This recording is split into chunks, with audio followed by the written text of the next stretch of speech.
एथर बिना सिम रे चलिबो मोबाइल, बिना सिम रे करि पारिबे कॉल, चलाई पारिबे इंटरनेट, जंगल रु निर्द्वंद रे करि हेबो वीडियो कॉल। नेटवर्क कनेक्टिविटी को नहीं आउ रहिबनी समस्या। भारत रे डीटीसी सिस्टम लॉन्च करिबे एलन मस्क।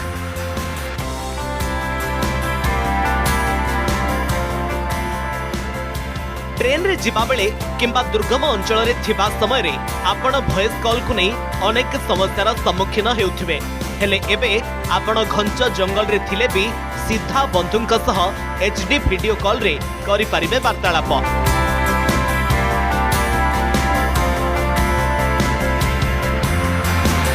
भारत रे एपरि एक अदृश्य सिम लॉन्च करने को जाउछंती दुनियार टेक बादशाह एलन मस्क। भारत में खूब शीघ्र निज व्यवसाय आरंभ करने को जाउछि एलन मस्क कंपनी, जहां भारतर टेलीकॉम क्षेत्र में बड़ परिवर्तन आनिबा को जाउछि। Elon Musk Starlink direct to cell नामक इंटरनेट सेवा संस्था खूब शीघ्र भारत में लॉन्च हेबा। बहु पूर्वरु एहार प्रस्तुति आरंभ हो सारी। भारतीय telecom regulatory authority of India satellite सह संजोग हेबा पई स्पेक्ट्रम बंटन करिबो बोली सूचना रहिछि।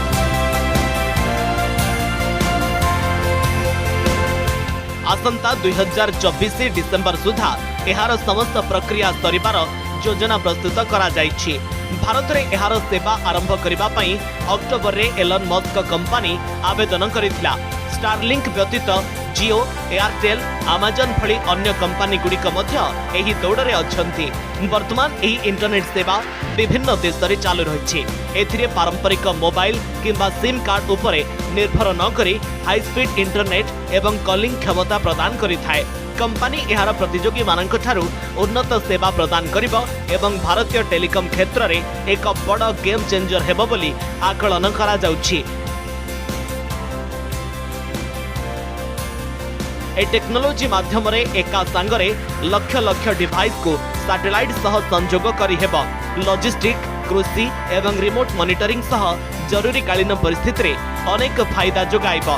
खास करी दुर्गम अंचल रे सुविधा रे इंटरनेट सेवा पहुंचाई बारे बड़ भूमिका निर्वाह करिबो DTC system. Bureau report, Argus news.